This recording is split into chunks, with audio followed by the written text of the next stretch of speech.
Nih, nadi radialis cepat dan pengisian kapil lambat dan nadi radialis melemah tidak teraba.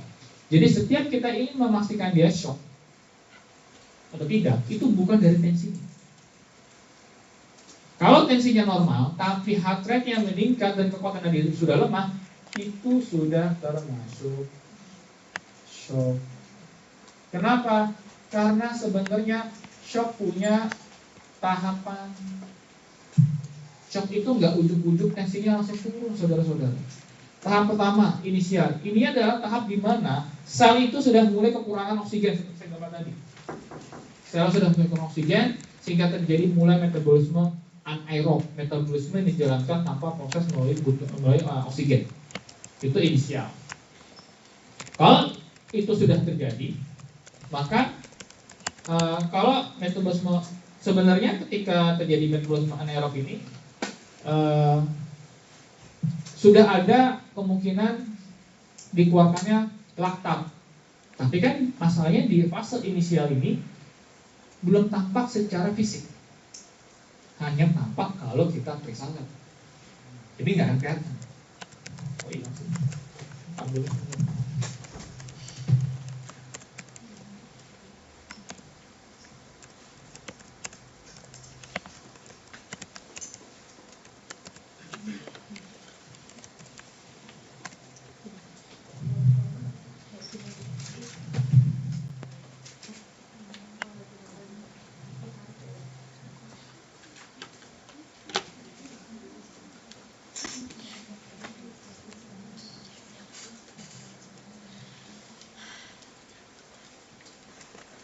Wah, kurang zikir.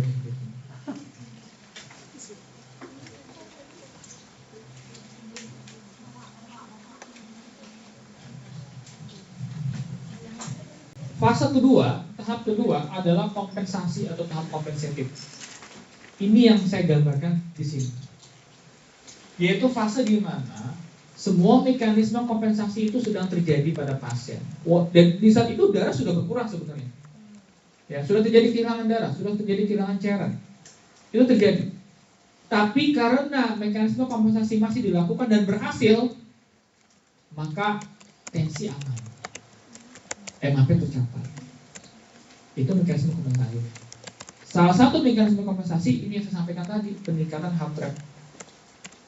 Selain itu nanti kalau udah heart rate dilakukan, tapi ternyata darahnya keluar semakin banyak dan pada akhirnya kewalahan gue udah sanggup ini, maka akan ada jalur kompensasi lainnya, yaitu melalui organ yang memang tugasnya mengatur regulasi cairan. Organ apa? Ginjal. Gimana caranya ginjal mengatur? Gimana? Dengan mengurangi output urin. Gimana ceritanya kok bisa output berkurang? Melalui mekanisme apa namanya? Ada yang tahu? Ketika ginjal sudah merasa gua kurang nih darah, artinya perfusi ke ginjal sudah berkurang, maka juxtaglomerular di korteks ginjal akan menghasilkan sebuah hormon yang kita sebut dengan renin. Selanjutnya apa? Setelah renin, bisa diceritain? Apa? Gimana? Nah, selanjutnya angiotensin. Renin akan mengetok liver, tok gua datang, maka angiotensinogen dikeluarkan. Ketika bertemu angiotensinogen, maka akan jadi angiotensin 1. Angiotensin 1 akan berada dalam pembuluh darah kita dan nanti akan sampai di paru-paru. Di paru-paru ada enzim namanya angiotensin converting enzyme atau ACE atau ACE. Langsung aja bilang. Angiotensin 1 diubah menjadi angiotensin 2. Angiotensin 2 inilah yang menjadi output utama. Kenapa? Angiotensin 2 ini dia sifatnya ke tubuh kita berupa apa? Vaso? kalau kita sedang puasa. Jangan ragu-ragu. Yakin apa Bapak katakan. Vasokonstriksi betul. Angiotensin 2 itu adalah biang kerok vasokonstriksi yang membuat tekanan darah menjadi naik. Itulah kenapa ada obat namanya captopril, ramipril yang golongan ACE inhibitor. Kenapa kerja itu menghambat angiotensin 1 menjadi angiotensin 2 supaya angiotensin 2 nya nggak ada. Karena angiotensin 2 ini yang sifatnya membuat tekanan darah naik. Nah, pada kondisi pasien seperti ini, tensi harus naik. Di botol naik dengan cara seperti itu. Belum selesai, angiotensin 2 punya efek lainnya. Apa? Dia akan mengetuk adrenal, kelenjar adrenal di bagian korteks. Tok tok tok, gua datang. Oke, nih gua lepaskanlah sebuah hormon lagi. Yang disebut dengan hormon aldosteron. Maka aldosteron inilah yang pada akhirnya berperan sebagai hormon yang membuat cairan itu tertahan di dalam tubuh, dia nggak boleh keluar kemana-mana. Jadi mengakibatkan adanya retensi cairan di dalam tubuh kita. Kalau retensi cairan meningkat, maka preolog akan meningkat. Tekanan darah juga akan meningkat juga pada akhirnya. Itu mekanisme kompensasi. Itulah kenapa pada fase kompensatif tensinya masih normal, MAP-nya masih normal, tapi sebenarnya yang terjadi di dalam tubuhnya adalah ongoing blood loss. Kehilangan atau fluid loss, ya, terjadi kehilangan cairan. Di fase ini yang saya maksud di sini. Nah, ini kadang-kadang suka miss kita di ruangan.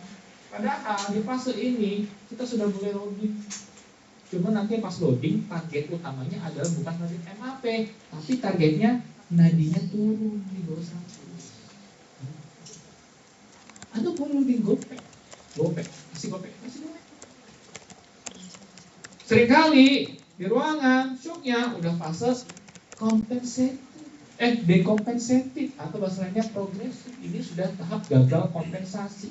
Semua kompensasi sudah dilakukan, tapi dia fail, gagal, dan pada akhirnya tubuh sudah lelah, sudah terlalu banyak cairan yang hilang atau darah yang hilang, maka pada akhirnya tensi akan drop. Bisa, itulah tensinya. Itulah fase progres. Tujuan kita jangan sampai berlanjut. Kenapa? Kalau ini masih berlanjut, akan semakin meluas dampaknya. Maka seperti saya bilang tadi, sel, jaringan, organ semakin berkurang berfungsinya, akan memberikan sebuah dampak. Pada akhirnya terjadi gagal organ di fase irreversible. Ini adalah fase akhir shock. Fase shock yang mengakibatkan di mana organ semua sudah fail, sudah terjadi defisiensi fungsinya, penurunan fungsinya. Taunya dari mana terjadi penurunan fungsi organ? Gampang, Anda cek lab, semua banyak yang hitam. SGPT meningkat, oke, terjadi acute liver disease, acute liver failure. Urokrotinin meningkat, terjadi acute kidney injury, PT-PT memanjang, D-dimer meningkat, fibrinogen meningkat, terjadi kegagalan koagulasi. 3 masalah itu yang akan sering muncul. Dan yang paling terakhir, kalau sudah semakin berat, maka akan terjadi ARDS. Dan itulah yang terjadi pada pasien dengan shock sepsis yang mengakibatkan ARDS, walaupun sepsisnya bukan karena adanya infeksi paru-paru. Misalkan pada apa? Luka, diabetes, mereka. Oke. Iya kan? Sering kan begitu? Ujung-ujungnya RDS. Nah, saya balik. Yang saya baru sampaikan itu baru ngomongin tentang konsep dasar shock. Jadi, semoga Anda bisa sama persepsinya sekarang terhadap shock.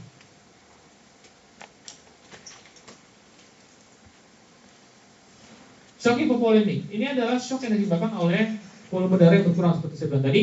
Pertamanya karena perdarahan dan dehidrasi. Kalau dehidrasi itu artinya berkurang yang plasmanya saja yang keluar, seperti pada pasien diare, ya, muntah, ya, ataupun ketoasidosis atau KD.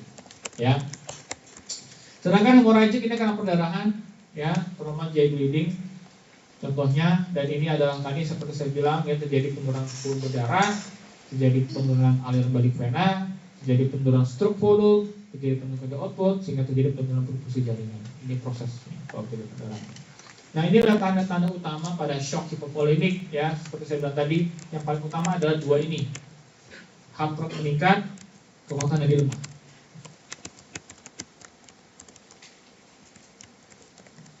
Hipotensi juga terjadi, atau ada yang bisa pasien lemah, perubahan pola nafas karena dia kompensasi juga untuk menggunakan oksigen, jadi nafas harus cepat ya, atau disebut dengan tachypnea, atau kalau sudah sampai hiperventilasi maka artinya sudah terjadi perubahan nilai asam basa gas darah yang disebut dengan asidosis metabolik ya.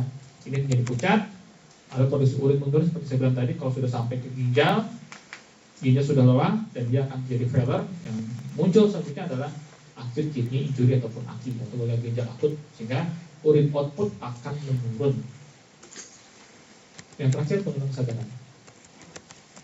Ini adalah klasifikasi shock hemorragik yang mungkin Anda sudah sering lihat ya. Klasifikasinya yang grade 1, 2, 3, 4 ini berdasarkan jumlah kehilangan darahnya. Ya, walaupun sebenarnya klasifikasi ini caranya membacanya itu bukan main tebak-tebakan. Oke, ini kayaknya darahnya kurang 2000 nih. Enggak begitu. Ya, yang benar adalah kalau Anda melihat pasien, Anda main cocokologi. Oh, ini heart rate di mana nih? Nah, di sini kan ada tuh heart rate-nya kalau sudah heart rate tadi saya 110. Oke, berarti di sini nih, kemudian ada 2. Oh, tadi HR berapa? Oh, berarti nanti ujung-ujungnya ketemunya berarti dari heart rate, dari RR, dari kesadaran, kayaknya ini pasien kemungkinan masuk di grade 2. Artinya, kalau di grade 2, maka perkiraan darah yang hilang kurang lebih adalah 750 sampai 1500 cc. Gitu cara menggunakannya. Paham? Bukan dibalik. Dibalik itu kayak saya bilang, tebak-tebakan. Oh, ini kayaknya darahnya kurang 3 awal, ini kayaknya darahnya 2000 cc. Berarti ini. Ya, outcome-nya dari itu maksudnya. Nah, ini adalah untuk pasien trauma di IGD kita. Artinya ada organ ada area-area.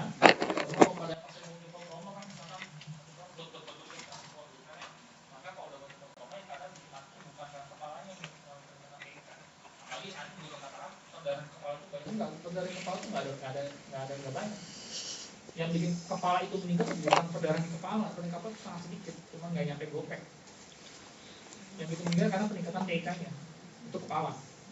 Tapi kalau multiple trauma, kalau kepalanya aman, misalkan orang jatuh loncat bunuh diri di lantai 12, kepalanya sih aman, nggak pecah. Tapi ini pecah. Artinya yang bisa meninggal itu karena shock hipovolemik. Kenapa? Ketika dia jatuh, darah langsung muncul pelvis bisa nampung 3000, spleen bisa menghasilkan 2000, liver bisa menghasilkan 2000, fraktur femur bisa sampai 2 liter, paru-paru bisa 1,5 liter, fraktur tibia bisa 1 liter, humeral cuma 800 cc, radius urin cuma 400 cc.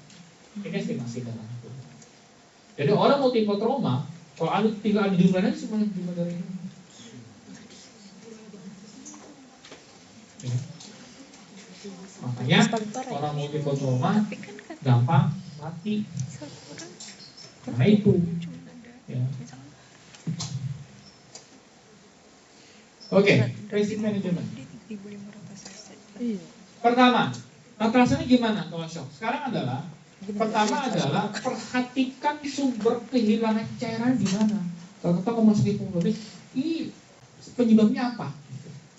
Perdarahan apa? Kalau kecelakaan, ya berarti darah sudah berhenti dong. Ya, kan kadang-kadang kita ketemu pasien yang darahnya masih ngucur. Ya. Artinya kita harus tahu dulu nih sumber kehilangan darah dari mana. Dan yang paling sering bahaya adalah kalau perdarahannya di internal ini, karena nggak kelihatan dan nggak ketahuan. Seperti saya bilang tadi, kalau dokter hepar, dokter spleen, atau fraktur femur, close fraktur yang maksudnya jadi ruptur arteri femoralisnya, ya, itu nggak kelihatan. Nah, ketika kita sudah tahu sumber kehilangan darah, maka ini kita tidak hanya sebatas mengembalikan cairan yang hilang, tapi kita juga harus menghentikan perdarahannya jika masih terjadi. Kalau orang kecelakaan, atau pasien rumah sakit kita sudah menerima pasien dari rujukan dari ambulan, ini ya sudah berhenti, enggak kita membicarakan. Tapi kalau dia ternyata internal bleeding itu masih terjadi, misalkan saya ini kalau dokter hepat, ya harus segera di evakuasi darahnya dan melakukan operasi. Pastikan akses cairan tersedia, ya, peripheral vein, central vein, ya, vena central atau vena perifer, ataupun IO, walaupun IO sekarang udah gatan kedoknya nggak perlu pakai lagi dengan vena suction sekali. Resusitasi cairan dengan cara kristaloid, target MAP 65 atau 70, paling bagus 70, ya, 70. Lakukan transfusi terutama pada shock kelas 3 dan kelas 4 yang tadi maksudnya perdarahan yang hemoragik. RW apakah ada sumbatan? Nggak ada masalah, nggak ada. Ya, breathing juga biasanya kalau breathing pasti dia ada respon nafas cepat sebagai bentuk metabolisme. Seperti tadi kalau dia terjadi sudah sampai asidosis metabolik, maka bisa jadi hiperventilasi dan sesak nafas. Sirkulasi sudah jelas, status perdarahan, termasuk kekuatan nadi, tekanan darah dan akral. Ini nursing diagnosisnya, kurang volume cairan, belum sementara fluid, kalau napas sudah efektif, salah.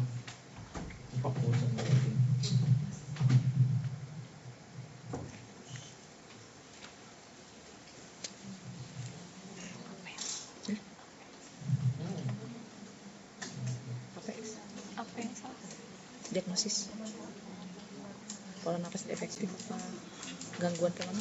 Gangguan lah ya, karena ada ini masa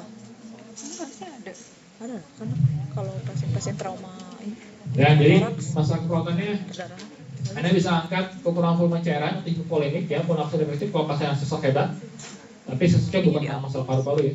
Lalu perfusi dalam berpikir efektif ini biasanya pada pasien shock sepsis ya, yang nggak kurang cairan tapi das tetap menurun.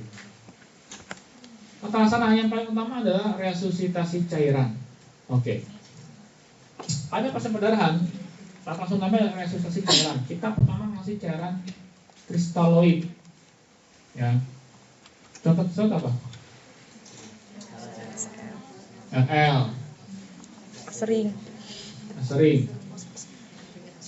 Jadi kalau kita mau ngasih cairan, ya misalkan pada pasien dengan perdarahan hebat tadi misalkan, Anda mau ngasih apa? Rinjolaktat atau NaCl?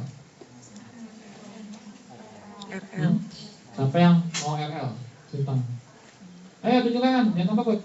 Siapa yang pilih RL? Kalau perdarahan. Siapa yang pilih RL? Siapa yang pilih NaCl 9%? Berarti yang lainnya apa? Dextrose 40%. Atau manitol. Kenapa RL?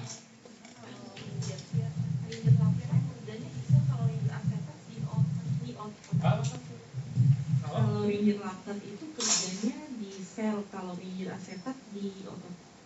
Rinjolacetat di otot, Rinjolaktat itu di sel. Kenapa bukan NaCl? Mengandung garam.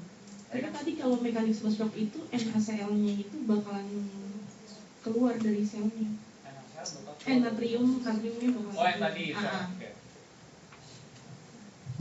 Siapa di sini yang paling merasa paling sering banget ngasih pasien rinjolaktat? RL. Rinjolaktat RL. Tinggal gampang berapa tahun bekerja kan gitu ya? Ibu. Oke. Kandungan RL apa aja, Bu?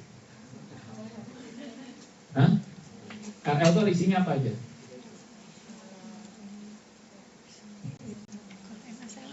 Natrium. Apa lagi? Kalium, betul. Terus? Kalium kan untuk Iya betul, ada kalium. Langsung buka semua. Ya. Dalam apa? Dalam dunia literatur kita atau dalam dunia penelitian kita, itu banyak debate ya versus NaCl 0,9% atau rinjolaktat dalam pelaksanaan resusitasi pada pasien shock. Jadi saling komparasi. Tapi memang lebih banyak meta-analisis pun menunjukkan kalau nggak salah yang tetap Riegel laktat paling direkomendasikan. Ya, pertama alasannya ya karena komposisinya itu dia lebih isotonis, mendekati isotonis daripada NaCl dan NaCl. Kalau interlaktat itu osmolitasnya 278 mol per liter. Kalau NaCl 308 mol per liter. Sedangkan osmolitas serum darah kita itu berkisar 280 sampai 290. Jadi 278 itu hampir mendekati. Yang isinya pun itu tidak hanya sebatas 2 jenis alkohol saja. Dia ada laktat sebanyak 30 mg per liter. Dia ada kalium sebanyak 4 atau sampai 5 mg per liter. Dia ada kalsium 2 mg per liter. Dia juga ada klorida 11 sampai 109 mg per liter. Semuanya itu sampai 280 mg. Elektrolit tersebut sangat dibutuhkan oleh sel di saat fase-fase awal perdarahan. Natrium, kalium, kalsium, klorida, dan laktat. Laktat ini sebagai sumber energi shortcut, energi yang sangat singkat. Ya. Dia akan dimetabolisme di liver, di hati, ya, untuk menghasilkan energi. Itu laktat. Itulah kenapa enzim laktat tidak diperuntukkan untuk pasien-pasien yang kemungkinan atau sudah pasti mengalami chronic liver disease atau pasien seperti sirosis, hepatitis. Itu dia nggak boleh dapat penggantinya sering. Komposisinya sama persis, cuma bedanya yang satu laktat, yang satu asetat. Tadi itu masuk ke situ. Karena apa? Kalau asetat itu di metabolismenya di otot, bukan di liver. Ya. Jadi kalau kita berbicara kristaloid untuk terkena shock, memang perdarahan lebih didefinisikan sebagai kristaloid. Ya. Nah ini ya, ini jadi cairan. Ya, ada kristaloid, ada koloid. Koloid juga ini juga menjadi bagian terlaksana cairan pada pasien shock. Mungkin ada juga sering pakai. Yang utama di gelatin ataupun HES ya. Gelatin itu dagingnya apa? Gelopusal ya. Lalu kalau HES itu hemasel ya, atau HES juga ya. Albumin, dextran, albumin bisa kadang dijadikan cairan, tapi tidak semua, dan di Indonesia tidak common, dan walaupun beberapa dokter anestesi pengen sih begitu, cuman BPJS nggak sanggup ya. Prekodinya nggak masuk lah ya. Tapi kalau inap biasa cuma penjata 1 doang. Kalau di IGD berapa? Kalau rumah sakit swasta itu dokter maunya ambil loading cairan, kadang masuk albumin.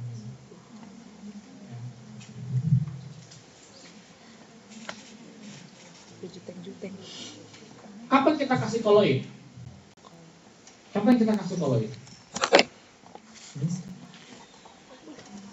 Kalau itu bedanya apa sama koloid? Apa yang membedakan koloid? Kenapa dokter selalu minta, maksudnya kadang ngasih loading itu kadang ada koloid ini juga. Buat apa itu? Untuk kalau Anda ngasih pasien 1,5 liter NaCl atau Riegel laktat 1,5 liter itu hanya 500 cc yang bertahan di intravaskular. 1000-nya itu lari ke interstisial. Itu kalau kristaloid. Kalau Anda ngasih 500 cc koloid atau gelofusin dan sejenisnya, maka 500 cc itu akan 100% bertahan dalam intravaskular. Sekarang pertanyaan saya, kalau untuk menaikkan tekanan darah, kita mencari cara yang bertahan di intravaskular atau enggak? Bertahan di intravaskular untuk menaikkan tekanan darah. Lalu kenapa dalam terkena shock dari awal, kenapa nggak boleh langsung dikasih koloid? Kenapa? Balik lagi ke tadi, karena saat jadi shock, sel masih membutuhkan banyak elektrolit. Makanya dikasihnya tadi NaCl atau injek laktat. Nggak boleh cuma kasih kolet doang. Karena yang lebih urgent adalah elektrolit itu. Elektrolit itu harus segera dipilih dari awal pemberian resusitasi. Kenapa? Karena di saat terjadi shock, kan darah itu hilang itu kan bersama dengan elektrolit yang lain. Yang kita khawatirkan terjadi gangguan keseimbangan elektrolit. Yang kita paling khawatirkan dari semua jenis gangguan keseimbangan elektrolit adalah gimana? Apa? Kaliumnya. Kaliumnya cuma apa? Hipokalium. Itu yang paling kita khawatirkan. Ya, jangan seperti ini gitu. Ya. Jadi makanya tadi asalnya kenapa kalium juga rindelaktat dia paling sering dikasih gitu. Nah, ini ya, ini sifatnya. Kalau monitor, dia itu kalau hemoglobin besar-besar dia makanya nggak mampu menembus dinding pembuluh darah kita. Jadi dia bertahan di dalam pembuluh darah kita. Ya, sedangkan kalau enggak, dia gampang rembes ke interstisial. Dan alasan lain juga adalah ketika terjadi shock, interstisial pun butuh cairan, teman-teman. Dia juga mengalami dehidrasi. Jadi butuh dikasih air dulu. Oke, ini concern ya, resusitasi saat hemorrhage. Oke, maksudnya gini, di dalam dunia literatur, di dalam penelitian ya, jadi kalau pasien-pasien dengan perdarahan hebat itu ada sebuah suggestion ataupun saran dari berbagai macam penelitian yang menyatakan bahwa kalau kita ketemu pasien perdarahan, itu baiknya jangan cepat-cepat dibalikin tensinya. Tekanan darahnya jangan cepat-cepat dinaikin kalau pada pasien perdarahan. Terutama pada pasien dengan perdarahan yang perdarahannya masih ongoing terjadi atau masih risiko muncul. Kenapa?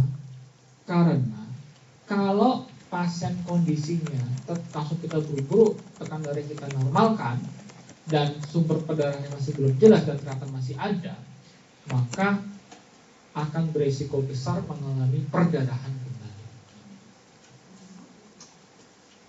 Makanya di dalam dunia penelitian itu ada yang namanya permissive hypotensive resuscitation, di mana di saat kita loading pasien itu tensinya kita jaga agar tetap rendah aja di pelan-pelan. MAP kita nggak langsung bikin 70, kita pertahankan 40-60. Sampai kapan? Sampai definitif, tindakan definitif untuk mengatasi perdarahan itu tercapai, atau sudah dipastikan bahwa perdarahan sudah berhenti. Walaupun ini masih pro dan kontra.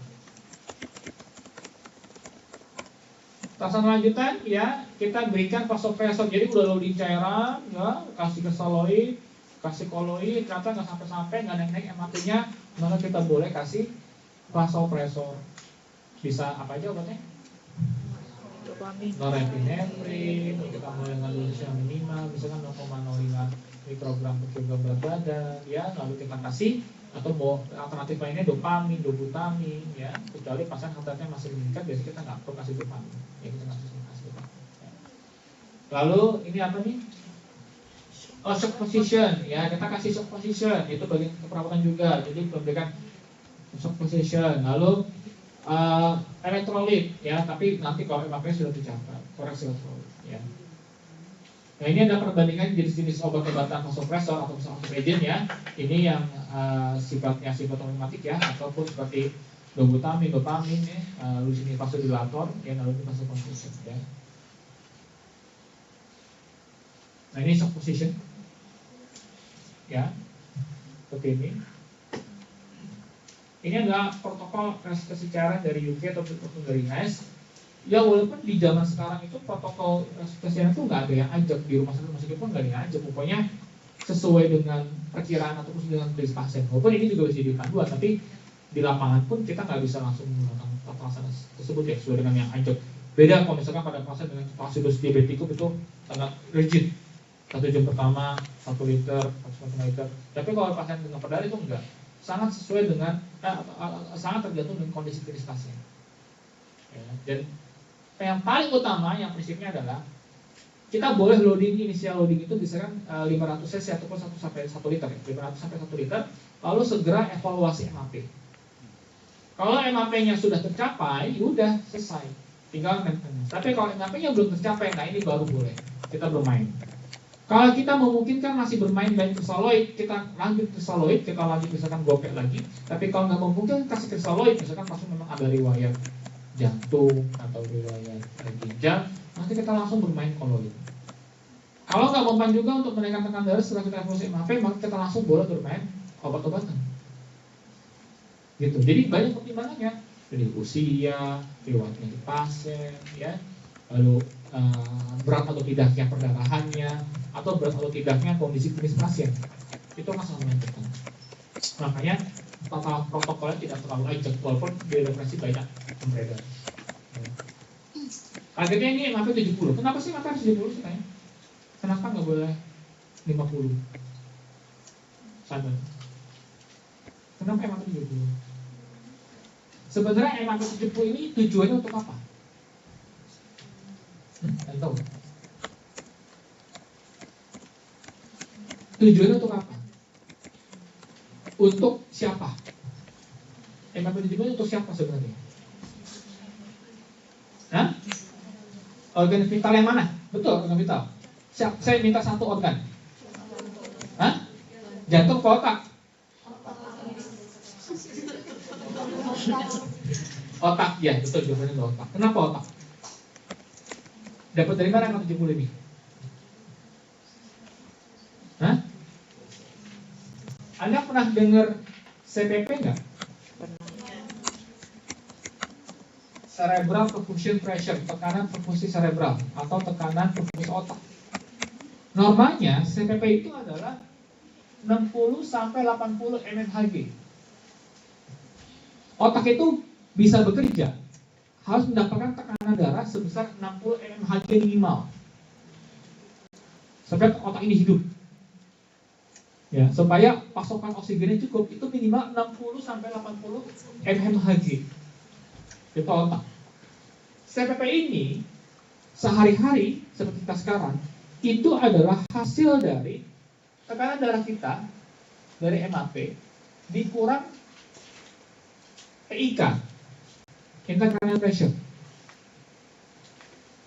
Ya, kan MAP normal berapa? 80 sampai 80 sampai 100 mmHg MAP tekanan darah kita sehari-hari. Ya. ICP normal berapa? Tekanan TIK yang normal berapa? 5 sampai 15 mmHg. TIK itu standarnya rata-rata 10. Itulah kenapa MAP harus 70 minimal. Kenapa? Karena 70 dan 10 sama dengan minimal 60. Paham? Ya. Jadi MAP itu 70 itu buat otak supaya dia bisa tetap bekerja. Karena pada akhirnya otak yang akan memerintahkan semua organ kita selanjutnya. Bukan jantungnya. Jantung tergantung otak. Ya, kalau otak udah nggak selamat, pasokan oksigen berkurang, udah kemana-mana. Ya, target selanjutnya tadi kembali kuat, diurusi cairan, target segini ya, normal, atau hangat, saduran baik. Shock keratogenik selanjutnya ini saya nggak akan banyak bahas ya, intinya ini adalah shock yang terjadi karena kelemahan dari kontraktilitas miokard kita, biasanya terjadi pada pasien dengan gagal jantung systolic dysfunction kalau dilakukan pemeriksaan ekokardiografi yang sudah diketemukan adanya penurunan ejection fraction di bawah 50%. Ya, itu bisa jadi shock keratogenik atau memang pada pasien dengan coronary artery disease yang sampai mengakibatkan atau pernah riwayat akut coronary syndrome. Ya, itu juga bisa.